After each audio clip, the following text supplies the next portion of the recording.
Right, this is just a short video on the types of information that can be gleaned from a solid solution thermal equilibrium diagram, as well as how to actually read that information from the diagram.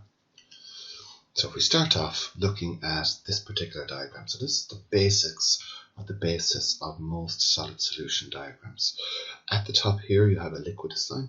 Everything above that is a liquid. At the bottom here you have your solidus line, and everything below that is a solid. And in the middle here we have a mixture of a liquid and a solid. Now if we start off by looking at what happens at a very specific temperature and how this impacts different alloys. And the temperature we're going to look at is at 1000 degrees. Now when we draw a line across, we're going to get 2 points, point H and point S. So let's start looking at point H.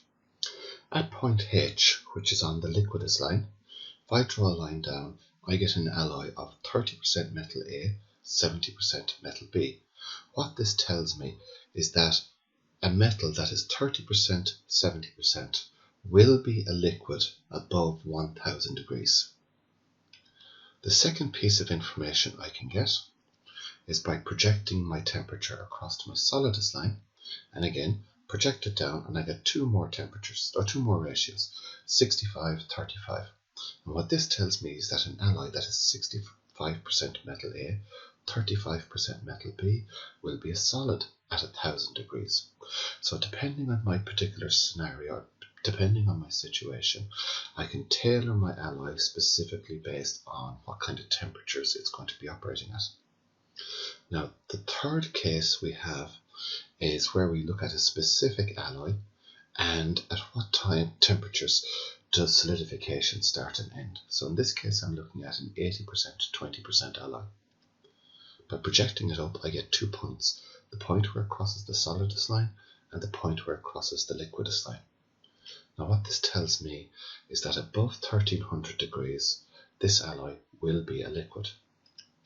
Below 1100 degrees centigrade this alloy will be a solid. In between here, in between these two temperatures, I have what's known as the pasty stage. It is a mixture of solid and a liquid, and in often cases will have the consistency of wallpaper paste. Now the second type of information that can be gleaned from this particular type of a diagram is to do with the ratio of phases. We have a pasty stage, which we've already indicated before, but what is the ratio of solid to liquid at a specific temperature, which is a little bit more complex. So what we're going to be doing here is we're going to be looking at a very specific alloy, which in this case will be 60% copper, 40% nickel. And what we are going to do is we are going to look at what is the ratio of phases for a very specific temperature. And that is 1268 degrees centigrade. In other words, if I cool down my alloy from the liquidus line, from the melting temperature of 1291, if I cool it down and I hold it at that point, I should be able to discern what the ratio of liquid to solid actually is. Now if I go down to my solidus temperature, I get that point there, which is where it is 100% solid. So when we draw our line here at 1268 degrees, I get 3 points. Point A is where that temperature crosses the liquidus line. And at that point there, I have 100% liquid and I have 0% solid. Point B is where the temperature line intersects the specific alloy that we are working with. And then point C is where that temperature meets the solidus line. Okay, now what can we do? What information can we get from this? Well, we start off with the line at that specific temperature, giving us A, B, and C.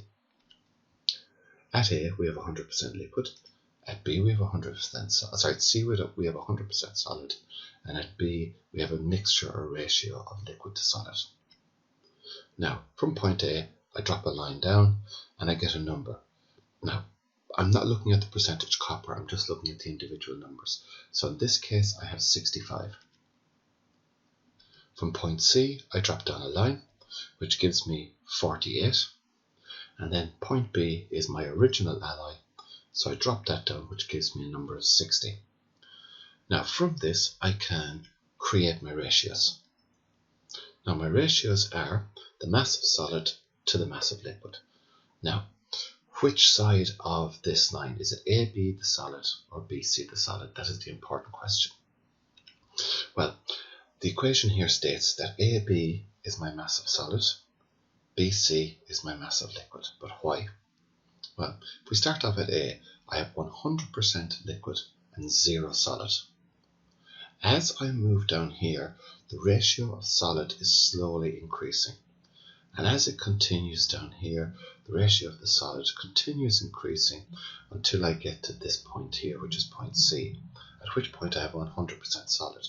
So if you can imagine, if A and B are together, then A and B is going to be 100, and B and C is going to be, A and B is going to be 0, and B and C is going to be 100, because it's 100 liquid over 0% solid.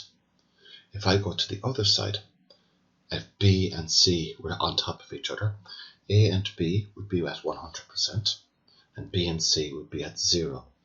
So that is why AB is our mass of solid, BC is our mass of liquid. So if I drop this down, I get 65 minus 60 for A to B, and then B to C is 60 minus 48, which gives me a ratio of 5 over 12, which is roughly 0.42. So what this tells me is that my ratio is 5 parts solid to 12 parts liquid. And when you look at the diagram there, that looks it looks like it makes a bit of sense. Okay? Now, that is it. That's how you read the information from a solid solution diagram.